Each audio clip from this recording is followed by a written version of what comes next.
take that deep, relaxing breath because you're at the card pool. I'm your host, Stu Galetta. And I'm Kyle Robertson. And today we are breaking down Lorwyn into all of our little sections to see exactly how it ranks up against all the other sets in Magic. We are indeed, Stu, and there is really a lot to get to in this one. If you want to see our full thoughts on Lorwyn, you can check back to our previous 3 videos where we talked about the money cards and each of our hidden gems from this set.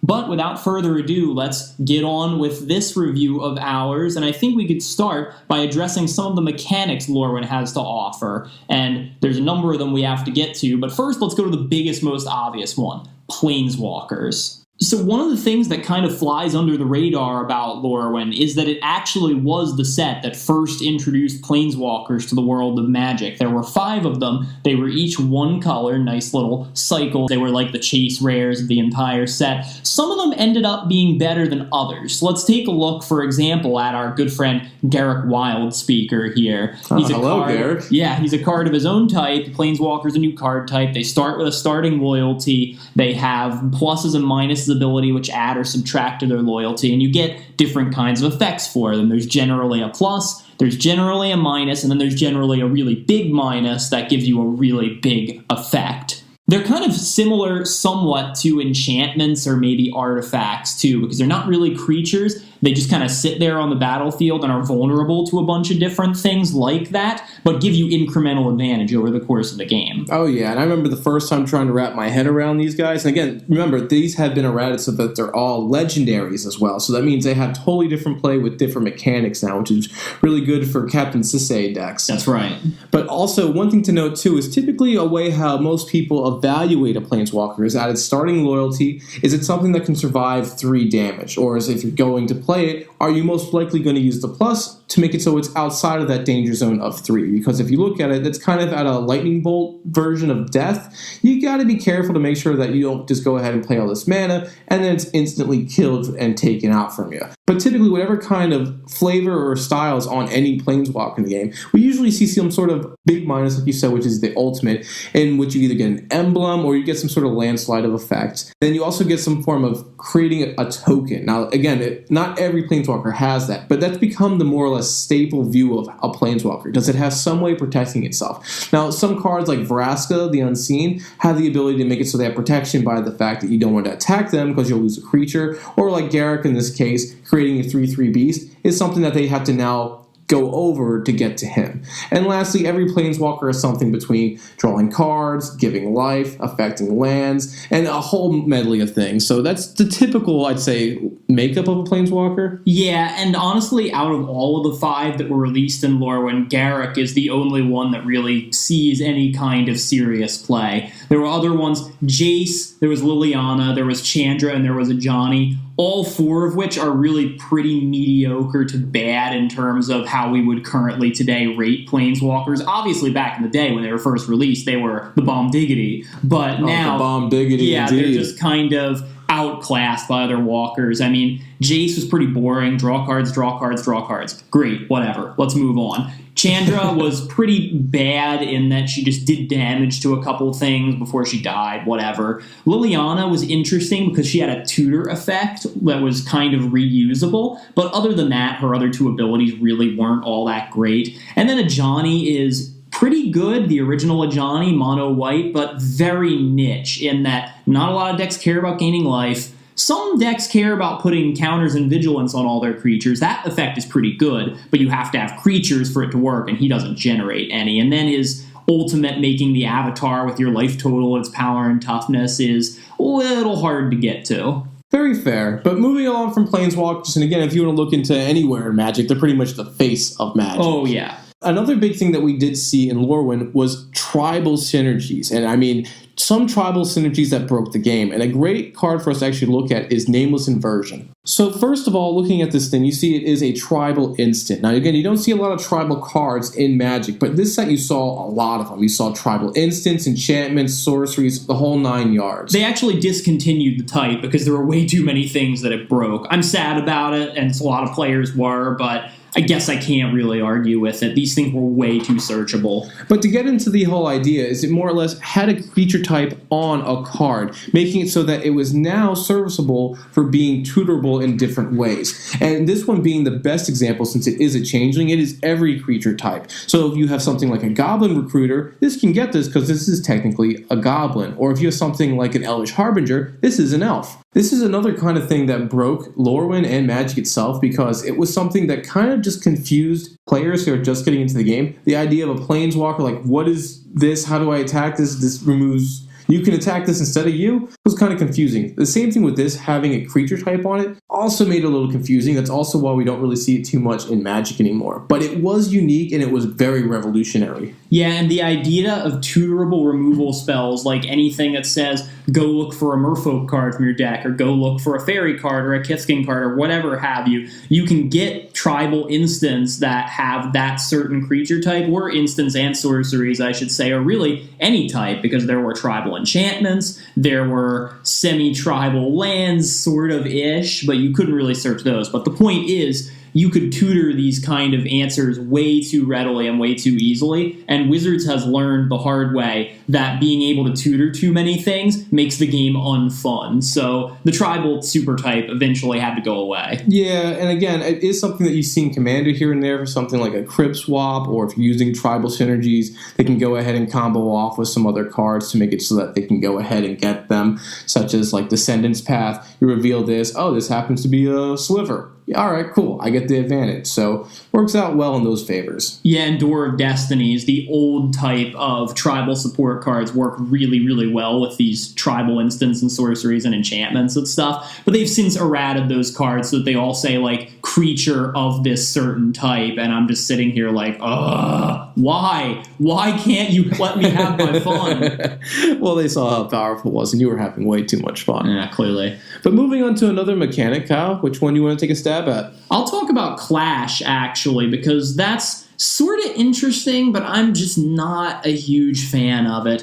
For example, we have a card like Guiltleaf Ambush here. It's another tribal card, so just so you know, it's looking at that. But Clash is on a lot of different cards in Lorwyn, and basically the Clash ability is each clashing player reveals the top card of their deck and then puts that card on the top or bottom of their deck, their choice. A player wins a clash if they had the card with the highest converted mana cost, and if you win the clash, normally something beneficial happens to the spell. For example, Guiltleaf Ambush makes 2 1/1 elf tokens, and if you win the clash that you then have, they gain Death Touch until the end of the turn. There were a number of cards like this in Lorwyn that used clash for some kind of incremental or immediate card advantage, and you can see some of them in our Hidden Gems segment. I'm just really, really not a fan of this. I mean, you favorably compared it to Scry, which is true. It is basically giving you free Scry 1 on these cards, which I can never really argue with. But I hate giving advantage of any kind to my opponents, no matter what it might be. And honestly, these Clash cards, none of them impress me enough to justify possibly giving card advantage to my opponent. Well, I mean, there were some that were kind of lackluster, and definitely the ones at the common level, that's totally fair. But there are some that made it so that they went ahead and they repeated themselves continually, actually, until you lost a Scry. So by doing that, you can get more than one copy of a card. It is good because you can get more bang for your buck. Yes, it is possibly weaker because you're ruining the consistency, but they kind of even that out with the Scry. But you're like, all right, if this is a decent enough effect by giving me, like, for example, with this card, just 2 creatures. If you're running a token-based thing, all right, you just need the 2 creatures. But getting a free Scry adds up to that, giving them a Death Touch in this case, yeah, you're getting more value on more value. And also, it didn't put it into the grave. You could just go ahead and put it onto the bottom of the deck. So it is something that's like, all right, you now know what your opponent has because of that Scry, if they want to go ahead and keep it. Now, it might have been a really good card, and by leaving it on top, they're now subjected to a lot more hate on the board, and just flat out get rid of it just to make it so that they aren't a target. So it adds a whole big political game to the game. But I can see your point. It can be a little niche for what the decks are for. Yeah, they were trying to use this ability as kind of a funsy fairy tale type thing like Lorwyn was, where, oh yeah, you know, we're going to have fisticuffs with someone and it's fun and there's really no consequences to it. And it's like,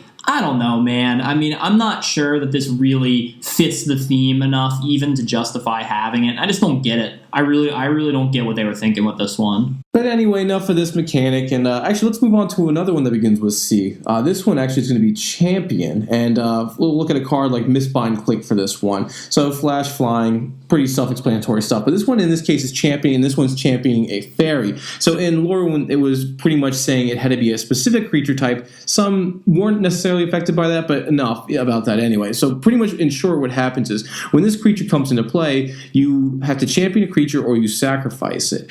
And what you do is if you do champion a creature, it leaves play, and it doesn't return until this card leaves play. So it's kind of a pseudo tag out effect. It makes it so that this creature's gone, but I'm coming in, and this card really isn't coming in unless it has the ability to come in. So it's a goofy kind of tag out system that you really don't see anywhere else in Magic. Yeah, it's kind of the hero trope of fairy tales that they're playing with here, where you have a weak creature and then a strong creature comes in and says, I will defend you, and removes that creature until it goes away, that kind of thing. And honestly, championing with being able to flicker and bounce creatures back and forth like that is kind of abusable even outside of that circumstance. Yes, this is also very serviceable on its own, Kyle, like you said, and this is really something that you would see in Blink decks. However, this is an ability that makes it so that decks that typically can't have access to Blink now do. This makes it so red has Blink, white has Blink, black has Blink, and I mean, you don't really ever see that. So this can sometimes give those decks a little bit of advantage where they typically wouldn't have it. It's true, and I don't really have real positive feelings about this, but I also don't have real negative feelings about it. I'm just kind of like,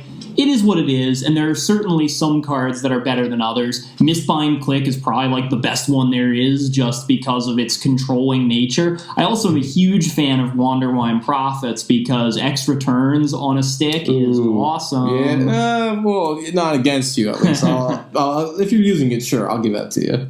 So another ability that Lorwyn had, there were a lot of them really, was Hideaway, and this one could only be found on lands, and again, there was a cycle of them, one in each color. Let's just look at the white one, for example, Windbrisk Heights. The Hideaway ability says when this land enters the battlefield, it enters tapped, and when it does, you look at the top 4 cards of your deck, exile one of them face down, and then put the rest on the bottom of your deck. Each of the lands then had the ability to simply tap for 1 mana of whatever color it was, and then also you could tap a single mana of that color and the land if you met some kind of condition. For example, in this case, you may play the exiled card. They all involve playing the card that was exiled if you attacked with 3 or more creatures this turn. My kind of opinion on Hideaway is it varied wildly in usefulness from color to color and depending on the design of the lands. And honestly, I don't really ever see this ability coming back in any kind of form because it just wasn't taken seriously most of the time. There are about 2 of these 5 lands that are good, and the others are kind of garbage. I mean, I would like to see this if they bring it back for like in the guilds, or if we do some sort of like another Return to Ravnica, in which that each guild has like their own hideaway land. It would definitely give it a little bit more oomph,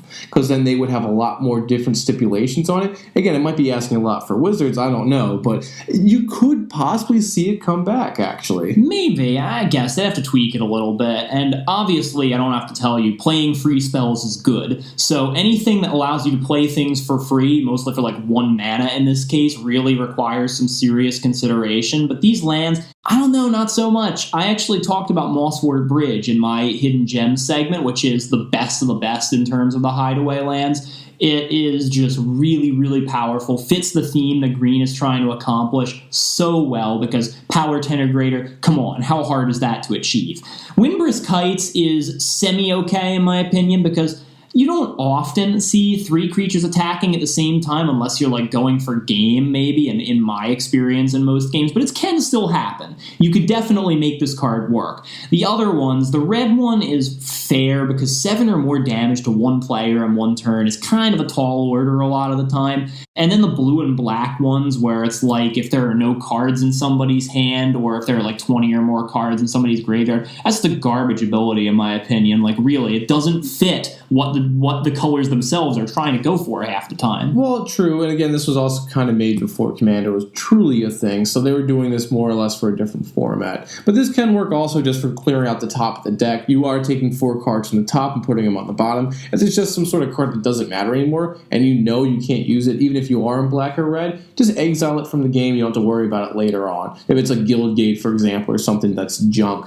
But also, if you're running like a Grenzo deck in which you like the stuff on the bottom, that can also help you there. Even though the black and red aren't too good, they're better in that case. And now we come to probably my favorite mechanic in all of Lorwyn, and I know you like this one too, Stu. Take it away. For this kind of mechanic, we're going to look to a card like Shriekmaw, and the main thing on this is the Evoke. And yeah, Kyle, I love this. What Evoke reads is you pay some sort of mana cost, in this case, 1 generic and a black, and what you may do is cast a spell for that cost, and if you do, it's sacrificed once it enters the battlefield. So it hits almost like as a sorcery or an instant if you're able to give it flash, and then you get the effect off that the creature reads as it's entered the battlefield. So in this case, it goes ahead and destroys a target non-artifact, non-black creature. So it's pseudo-terror, or it's terror on a body like we've talked about previously in the past. But having it so that it's a creature with this effect that can come out at the cost of terror is very good because, again, singleton format, you just now have 2 of the same kind of card in your deck, even if it isn't an exact copy. So it gives you versatility, it can come in as a creature, and you see this mainly in the elemental cycle. Yeah, elementals were the only cards in Lorwyn that had Evoke, and again, I'm not really sure we're ever going to see this ability return to Magic because it was pretty unique to this exact circumstance. However, all of you listening probably know I love spell-type effects on creatures. I love these kind of effects stapled onto a body where I can abuse the hell out of these ETB abilities. That's why I love cards like Shriekmaw, for example, and will usually include them in a lot of different decks because it offers the ability of a spell on the body of a creature, which makes them, among other things, much, much easier to get to your hand. Creatures are much easier to tutor than anything else. Oh, yeah, and probably the most famous one that you typically see played is Muldrifter. That one's literally a blue staple just for how easy it is to be played, and the card draw, or even if you need a creature but it's evasive, like all this good stuff about that card. What they made with that one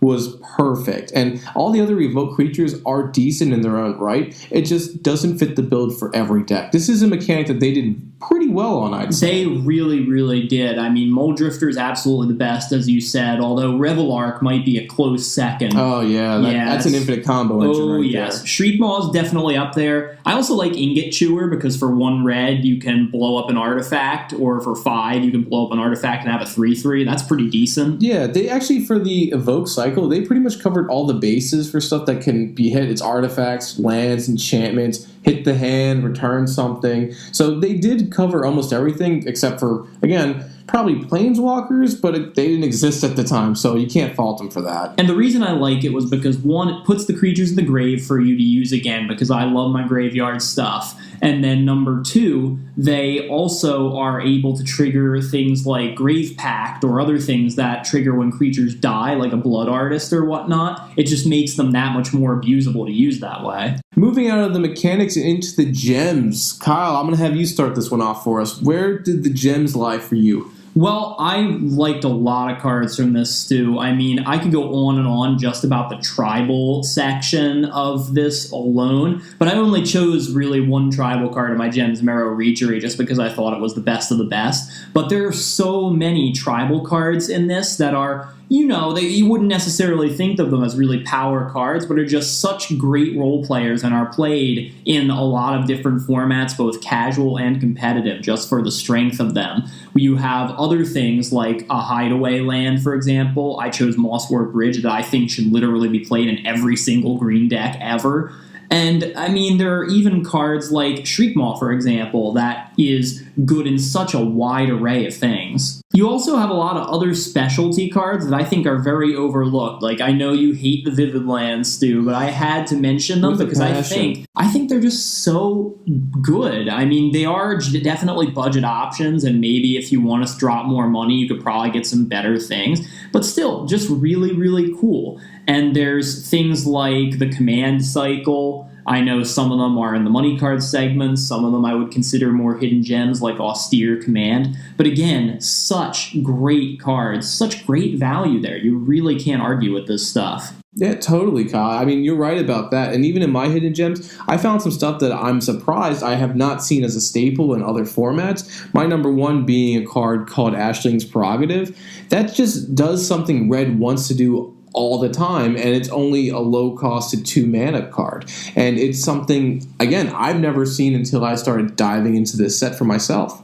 And like you said with the tribal worked across tribes too, which doesn't always happen too much. It either works for its own tribe or for one entirely different. But a card like Kithkin Morningcaller, it worked for two, both Kithkin and Elves. And I mean, it is a powerful card if it's working in its own right, in the right way. And then taking a look, kind of tying into this at the themes of Lorwyn overall, as you may have gathered from some of the tribe things and some of the just other kinds of like artwork and theme of cards and stuff like that. Lorwyn was designed with the intention in mind to make it storybook world. You know, this is the fairy tales that you read as a kid with all these friendly little creatures, you know, living in hobbit holes and hanging out with one another. For example, like Kithkin, you know, are sort of like hobbit-y type things. Friendly old merfolk. Even the goblins who are associated with black and red in Lorwyn, they're not like, you know, vicious, evil, angry creatures. They're just kind of like, I don't know, they're just kind of crazy, you know? A little nutty. Yeah, but like but more playful nutty. Yeah, more madcap, zany antics. Nothing really that threatening, well, unless they were threatening themselves, but you know. Yeah, that's fair. That's totally fair. And yeah, it was kind of an interesting style, and they did break the mold not only for that, but like across the board for colors, for example, because you did see like the best example I can always think of is you see green and black elves. Now, green typically doesn't associate with black, but having that kind of tribe have access to that color was unheard of, really. But it also kind of fits with the theme because not all fairy tales, if you all remember Grimm's fairy tales from when you were little, the original fairy tales in their original form were pretty dark and pretty scary. And honestly, elves and especially other magical creatures like that were not always friendly and were sometimes considered malevolent in some form. So having quote-unquote evil elves in Lorwyn was much more in line with the classic sense of fairy tales. Yeah, and that is something that shined throughout the cards and even the flavored text among all of them. So it added a whole new dynamic, and it was fun. And honestly, drafting this back in the day was actually pretty fun, too. It was, and the tribal synergy definitely figured into that, because what's one of the defining features of fairy tales, if not, you know, like groups of creatures, you know, living together and working together, or even across tribes, as we've seen before. So yeah, absolutely. I thought this was a whole lot of fun to play with. And now moving on to our final section before we go ahead and rank this is the impact. Now, personally going through and taking all the information in, all the mechanics, the gems, the themes, I like this set a lot. I think it's something that Wizards did a great job of saying, hey, this is what we're trying to do. And they delivered pretty well on it, I gotta say. And for this entire block, I really did like. But for this one, I'm going to probably give it like a B rating. The Planeswalkers is something that did shine really strong, and the tribal synergies were really strong. However, the mechanics kind of fell short. Clash, like you said, pretty weak. Evoke, you're not going to see it anywhere else out there. It's good, but only in its own little circle. Hideaway, I'm also pretty sure, is probably going to be discontinued after this. Yeah, so like for me, I like it. I think they did better than average, but it's not a stellar set. It's not an all-star by any means. See, I don't know, man. I'm kind of inclined to give it more towards the A side of things, because just from the strength of our first two money cards alone, Cryptic Command and Thoughtseize, those are two cards that pretty much every Magic player knows, and knows how crazy powerful they are. And they're not even really on theme with the set. They're just good cards. And they've made such an impact and will continue to for such a long time. And there are other ones like that too. Marrow Regery is pretty much almost on its own what makes Merfolk decks viable competitively. And there's so many other different ones to think of that you see them sometimes randomly, sometimes they're more well-known. But honestly, I think the impact of Lorwyn on Magic, and definitely introducing Planeswalkers to the game as a whole, was very, very strong. Well, when I say B, I mean a high B. So, I mean, I'm giving this a gold. It's not a platinum. I think it's just shy of a platinum. And again, if you look at sets kind of like, I don't know, Kamigawa, that entire block was literally something that defined Magic for literally years. This is something, again, it didn't define Magic for years, and you do see it in a lot of decks. And Mull Drifter is a card I keep seeing everywhere. Rings of Brighthearth is a card I see everywhere. So it is very strong in that, and it's not a set that's forgotten by any means, but it's not at that level of stardom that I would like it to be at. So it's a gold. Well, one thing I will admit, Stu, before I get to my rating is I think that you're right. You think of these powerful cards like Mull Drifter and Thoughtseize and Cryptic Command and you remember the cards and you're like, oh my gosh, that's a great card. But when somebody asks you, what set they were from, you're probably like, I don't really know. Yeah, it's this pointy little swivelly thing.